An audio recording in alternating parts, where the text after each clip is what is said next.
India's number 1 varicose veins hospitals ఐబీసీను సంప్రదించండి. మీ నొప్పి లేని ప్రయాణాన్ని ప్రారంభించండి.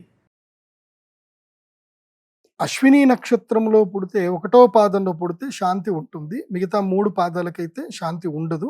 కానీ శాంతి చేయించుకుంటే మంచిది. భరణి నక్షత్రం 3వ పాదంలో మొత్తం భరణి నక్షత్రంలో మొత్తానికి శాంతి ఉంటుంది. కానీ 3వ పాదంలో మాత్రం ఉగ్ర శాంతి ఉంటుంది. సో ఈ భరణి నక్షత్రంలో మాత్రం 12వ సంవత్సరంలో పిల్లవాడికి మృత్యుగండం ఉండే అవకాశం ఉంటుంది. కాబట్టి భరణి నక్షత్రంలో పుట్టినటువంటి వాళ్లకు తప్పకుండా శాంతి చేయించుకోవాలి. ఇక కృతికా నక్షత్రానికి కూడా శాంతి ఉంటుంది. అందులో ప్రధానంగా 3వ పాదంలో జన్మించినటువంటి వారికి శాంతి ఉంటుంది. కృతికా నక్షత్రంలో పుట్టినటువంటి వాళ్లకు రోహిణి నక్షత్రంలో పుట్టినటువంటి వారికి అయితే శాంతి ఉండదు, ఎలాంటి అరిష్టం ఉండదు, మంచిదే. కానీ ఈ రోహిణి నక్షత్రంలో పుట్టినటువంటి వాళ్ళు చంద్రమహాదశ కాబట్టి వీళ్ళు పుట్టిన వెంటనే శ్రీ సూక్తముతో దుర్గా సూక్తముతో అమ్మవారికి యాగం చేయించుకుంటే మంచిది. 3 నెలల లోపల యాగం చేయిస్తే మంచిది. మృగశిర నక్షత్రంలో జన్మించినటువంటి వారికి సామాన్య శాంతి ఉంటుంది. నూనెలో ముఖం చూడాలి, హనుమాన్ చాలీసా చదవాలి, రుద్రాభిషేకంతో శాంతి పూజలు చేయించుకోవాలి. తర్వాత ఆంజనేయ స్వామికి సింధూరం అనేది పెట్టించాలి. ఈ విధంగా సామాన్య శాంతి చేయిస్తే మంచిది. ఆర్ద్ర నక్షత్రంలో జన్మించడం వల్ల ఎలాంటి దోషము లేదు. ఈ నక్షత్రము శాంతి నక్షత్రం కాదు. కానీ ఈ ఆర్ద్ర నక్షత్రంలో పుట్టినటువంటి పిల్లలకు కోపం విపరీతంగా ఉంటుంది. వీళ్ళు ఎక్కువగా ఏడుస్తారు. కాబట్టి వీళ్ళకి ఆంజనేయ స్వామికి సంబంధించినటువంటి మన్యుసూక్త పురస్చరణంతో ఆంజనేయ స్వామి వారికి అదేవిధంగా శివుడికి తేనెతో అభిషేకం చేయించి రుద్రాభిషేకము అదేవిధంగా మన్యుసూక్తముతోటి తేనెతో అభిషేకం చేయాలి. ఇది పుట్టినటువంటి 3 నెలల లోపల చేయాలి. ఆ తేనెను వారంకి ఒకసారి పిల్లవాడికి తినిపిస్తే మంచిది. ఇక పునర్వసు నక్షత్రములో పుట్టినటువంటి వారికి 2వ పాదములు 3వ పాదంలో పుడితే శాంతి ఉంటుంది. కానీ ఈ పునర్వసు నక్షత్రము దేవ నక్షత్రం కాబట్టి చాలా మంచిది. వీళ్ళకు కూడా పూర్తిగా మంచి శాంతి చేయిస్తే మంచిది. వీళ్ళకు కూడా నక్షత్ర శాంతి చేయించాలి. కానీ పుట్టినటువంటి 21 రోజుల లోపలనే శాంతి చేయిస్తే మంచిది. అది కుదరకపోతే 3 నెలల లోపలైనా సరే శాంతి చేయించాలి. పుష్యమి నక్షత్రంలో జన్మించినటువంటి వారికి శాంతి ఉంటుంది.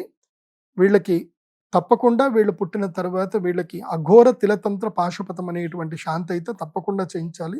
వీళ్ళు పుట్టుకతోటే శని మహాదశతోటి పుడతారు కాబట్టి తల్లి తండ్రితోటి కలిసి ఈ శాంతి తప్పకుండా చేయించాలి. పుట్టినప్పటి నుంచి 21 రోజుల్లో చేయించాలి. లేకపోతే 3 నెలల లోపల తప్పకుండా ఈ శాంతి పూజ అయితే చేయించాలి. ఆశ్లేష నక్షత్రంలో జన్మించినటువంటి వారికి పూర్తిగా ఆశ్లేష నక్షత్రంలో పుట్టినటువంటి వారందరికీ కూడా పూర్తిగా 1వ పాదం శాంతి ఉంటుంది. కానీ ఈ నక్షత్రంలో పుట్టిన ప్రతి ఒక్కరికి శాంతి చేయించాలి. వీళ్ళు పుట్టినటువంటి 8వ ఏట నుంచి 14వ ఏట లోపలనే వీళ్ళకి ఆశ్లేష బలికి సంబంధించిన పరిహార పూజలు చేయాలి.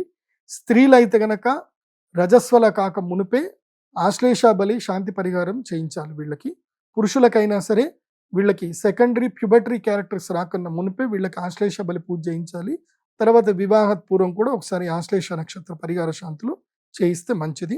వీళ్ళ వివాహ విషయంలో చాలా అప్రమత్తంగా ఉండాలి. ఇక మఘా నక్షత్రం ఉంటుంది. మఘా నక్షత్రంలో జన్మించినటువంటి వారికి శాంతి ఉంటుంది. పూర్తిగా 4 పాదాలు కూడా శాంతి ఉంటుంది. మఘా నక్షత్రంలో పుట్టినటువంటి వాళ్ళకి వీళ్ళు రాక్షస గణంలో పుడతారు కాబట్టి తప్పకుండా వీళ్ళకి పుట్టినటువంటి 21 రోజుల లోపల శాంతి చేయించాలి. తర్వాత పూర్వ ఫల్గుణ నక్షత్రము, ఇది సింహరాశిలో వస్తుంది.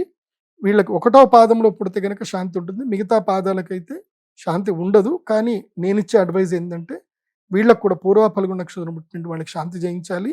వీళ్ళు అదృష్టవంతులు ఉంటారు. పుట్టుకతోటే శుక్ర మహాదశలో పుడతారు కాబట్టి ఈ పూర్వ ఫల్గుణ నక్షత్రం పుట్టగానే తప్పకుండా జ్యోతిష్ శాస్త్ర పండితుడికి జాతకం చూపించుకోవాలి. ఎందుకోసమంటే అదృష్టవంతుడు ఇంట్లో పుడితే అదృష్టం ఎట్లా సద్వినియోగం చేసుకోవాలో తల్లిదండ్రులు తెలుసుకోవాల్సిందే. కాబట్టి వీళ్ళకి 21 రోజుల లోపల వీళ్ళకి శాంతి పూజలు చేయించాలి. ఉత్తరా ఫల్గుణ నక్షత్రంలో పుట్టినటువంటి వారికి కూడా శాంతి ఉంటుంది. 4 పాదాలకు కూడా శాంతి ఉండేటువంటి అవకాశం ఉంటుంది. కాబట్టి వీరు కూడా శాంతి పూజలు చేయించుకోవాలి. హస్త నక్షత్రంలో జన్మించినటువంటి వాళ్లకు 3వ పాదంలో పుడితే పూషణాట హస్త 3వ పాదంలో పుడితే కనుక శాంతి ఉంటుంది. కానీ నేనైతే 4 పాదాలు శాంతి అనే చెప్తాను. తప్పకుండా వీళ్ళకి పురుష సూక్తముతో తప్పకుండా యాగం చేయించాలి. వీళ్ళకి బృహతి సహస్రం అనే ఒక యాగం జీవితకాలంలో చేయించుకుంటే వీళ్ళకి బాగుంటుంది. ఇక చిత్తా నక్షత్రం విషయానికి వస్తే గనక వీళ్ళకు కూడా ఎలాంటి జన్మ నక్షత్ర శాంతులు ఉండవు. అయితే ఇది మంచి శుభ నక్షత్రం. వీళ్ళకి రాజయోగ సిద్ధి కలగాలి అన్నా వీళ్ళకి తప్పకుండా మనము కుజగ్రహానికి సంబంధించి సుబ్రహ్మణ్య స్వామికి సంబంధించిన ఒక పరిహార పూజను 3 నెలల లోపల చేయించుకుంటే వీళ్ళు అదృష్టవంతులు అవుతారు. ఇక స్వాతి నక్షత్రంలో పుట్టినటువంటి వాళ్ళకి ఎలాంటి శాంతి ఉండదు. కాకపోతే ఈ స్వాతి నక్షత్రం వాళ్ళకి ఏంటంటే వీళ్ళని ఎవ్వరో ఒకళ్ళు ఇబ్బంది పెడతానే ఉంటారు. కాబట్టి అలా ఇంకోళ్ళు ఇబ్బంది పెట్టకూడదు. కాబట్టి వీళ్ళు పుట్టినటువంటి 3 నెలల లోపల దేవీ సప్తశతి పూర్వకంగా వీళ్ళకి పరిహార శాంతి కూడా చేయించుకుంటే మంచిది. విశాఖ నక్షత్రంలో జన్మించినటువంటి వారికి శాంతి ఉంటుంది. తప్పకుండా దీన్ని మంచి శాంతి పూజలు చేయించుకోవాలి. రుద్రాభిషేకము అదేవిధంగా మన్యుసూక్త పురస్చరణంతో చండీ యాగంతో చేయించుకుంటే మంచిది. ఇక అనురాధ నక్షత్రంలో పుట్టినటువంటి వాళ్లకు అఘోర పాశుపత తిలహోమ తంత్రం చేయించాలి. ఇది చాలా పెద్ద నక్షత్రము, శాంతి కూడా ఉంటుంది. సో వీళ్ళు దేవగణంలో పుట్టారు కాబట్టి మంచి యోగ జాతకులు ఉంటారు. కాకపోతే పుట్టుకతో శని మహాదశ ఉంటుంది కాబట్టి దానికి సంబంధించిన పరిష్కారాలు తప్పకుండా జ్యోతిష్ శాస్త్ర పండితుడిని తెలుసుకోవాలి. ఇక జ్యేష్ఠ నక్షత్రంలో కూడా శాంతి ఉంటుంది. జ్యేష్ఠ నక్షత్రం చాలా పెద్ద శాంతి ఉంటుంది. ఇది ఒక్కొక్కసారి 3 రోజుల పర్యంతం కూడా చేయవలసిన శాంతి ఉంటుంది. ఈ జ్యేష్ఠ నక్షత్ర శాంతికి కుటుంబ సభ్యులైనటువంటి 12 మంది కూడా అటెండ్ అవ్వాలి. మేనమామ, మేనత్త, అమ్మ తరఫున తాత, అమ్మమ్మ, తాత, తర్వాత తండ్రి తరఫు నుంచి నానమ్మ, తాత, అదేవిధంగా చిన్నాన్న, చిన్నమ్మ, మేనత్త, మేనమామ, అన్నదమ్ములు అందరూ కూడా కలిసి రావాలి ఈ యాగం చేయించుకోవడానికి. జ్యేష్ఠ నక్షత్రంలో పుడితే కుటుంబ సభ్యులు అటు తల్లి తరఫున కుటుంబ సభ్యులు, తండ్రి తరఫున కుటుంబ సభ్యులు అందరూ కూడా అటెండ్ అవ్వాల్సిందే. అది కాకుండా చిన్న తాత, పెద్ద తాతలు కూడా అందరూ కూడా అటెండ్ అవ్వాల్సిందే. మూలా నక్షత్రం కూడా దాదాపు ఇలాంటిదే పరిష్కారాలు ఉంటాయి. మూలా నక్షత్రం కూడా 3 రోజుల పరిహార శాంతి ఉంటుంది. ఈ మూలా నక్షత్రం చాలా పెద్దగా ఉంటుంది కాబట్టి దీనికి కూడా శాంతికి తండ్రి తరఫున తర్వాత తల్లి తరఫున ఉండేటువంటి వాళ్ళందరూ కూడా అటెండ్ అవ్వాలి ఈ శాంతి పూజలు. తర్వాత పూర్వాషాఢ నక్షత్రంలో పుట్టడం వల్ల ఎలాంటి శాంతులు ఉండవు, మొత్తం శుభమైందే. అయితే అదృష్ట జాతకులు కాబట్టి ఒకసారి జ్యోతిష్ శాస్త్ర పండితుల్ని అడిగి జాతకం చూయించుకొని ఇంద్రాణి పాశుపతం అని ఒకటి ఉంటుంది, ఆ యాగం చేయించుకుంటే మంచిది. ఉత్తరాషాఢ నక్షత్రంలో జన్మించడం కూడా చాలా మంచిది. ఎలాంటి దోషం లేదు, శాంతి కూడా లేదు. కానీ ఈ ఉత్తరాషాఢ నక్షత్రం పుట్టిన వాళ్ళు కూడా అదృష్టవంతులు అవుతారు కాబట్టి వీళ్ళకు కూడా అదృష్ట యోగ సిద్ధి గురించని కొన్ని ప్రత్యేకమైనటువంటి శాంతులు ఉంటాయి. శ్రీ మహాలక్ష్మి దేవికి సంబంధించిన శాంతులు ఉంటాయి పూర్వాషాఢ నక్షత్రంలో వాళ్ళకి. అలాగే శ్రవణ నక్షత్రంలో పుట్టినటువంటి వారికి కూడా శుభమే, వీళ్ళకి ఎలాంటి అరిష్టం ఉండదు, నక్షత్ర శాంతులు ఉండవు. అయితే శ్రవణ నక్షత్రంలో జన్మించినటువంటి వారికి యోగ జాతకులు అవుతారు. ఆ యోగ జాతక రీత్యా వీళ్ళు పుట్టిన 3 నెలల లోపలనే తల్లి, తండ్రి, తాత, అమ్మమ్మ వీళ్ళందరూ కూడా కూర్చొని వైశ్రవణ కుబేర క్రియ కనుక చేయగలిగితే ఆ పిల్లవాడి ద్వారా ఈ కుటుంబ సభ్యులందరూ కూడా ధనయోగ సిద్ధి కలిగే అవకాశం ఉంటుంది. అలాగే ధనిష్ట నక్షత్రంలో జన్మించినటువంటి వారికి ఎలాంటి పరిహారాలు అవసరం లేదు, మంచి శుభ నక్షత్రము. ధనిష్ట నక్షత్రంలో జన్మించినటువంటి వారు తమ పిల్లవాడిని దగ్గర పెట్టుకొని 3 నెలల లోపల గనక 3 నుంచి 9 నెలల లోపల అమ్మవారికి సంబంధించినటువంటి శ్రీ మహాలక్ష్మి యాగం కనుక చేసుకున్నట్లయితే వాళ్ళకి గృహయోగం, భూయోగం సిద్ధిస్తుంది.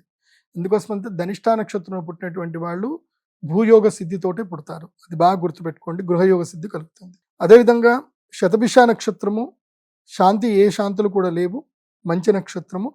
ఇందులోపల పుట్టినటువంటి వాళ్ళు మంచి డాక్టర్లు అవుతారు కాబట్టి వీళ్ళు పుట్టిన తర్వాత వీళ్ళ పేరు మీద అశ్వత్థ వృక్షం అంటే రావి చెట్టు, మేడి చెట్టు, అదేవిధంగా తులసి చెట్టు గనక పెట్టగలిగితే మంచిది.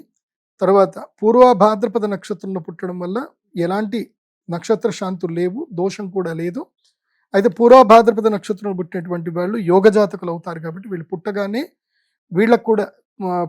వీళ్ళకి గురు మహాదశలో పుడతారు కాబట్టి వీళ్ళు పుట్టగానే బృహస్పతి వైశ్రవణ తంత్ర యాగం ఉంటుంది. ఇది 9 నెలల లోపల తల్లిదండ్రులు చేయించుకుంటే వాళ్ళకు కూడా రాజయోగం వస్తుంది. ఉత్తర భాద్రపద నక్షత్రం కూడా మంచి నక్షత్రమే, ఎలాంటి శాంతులు ఉండవు.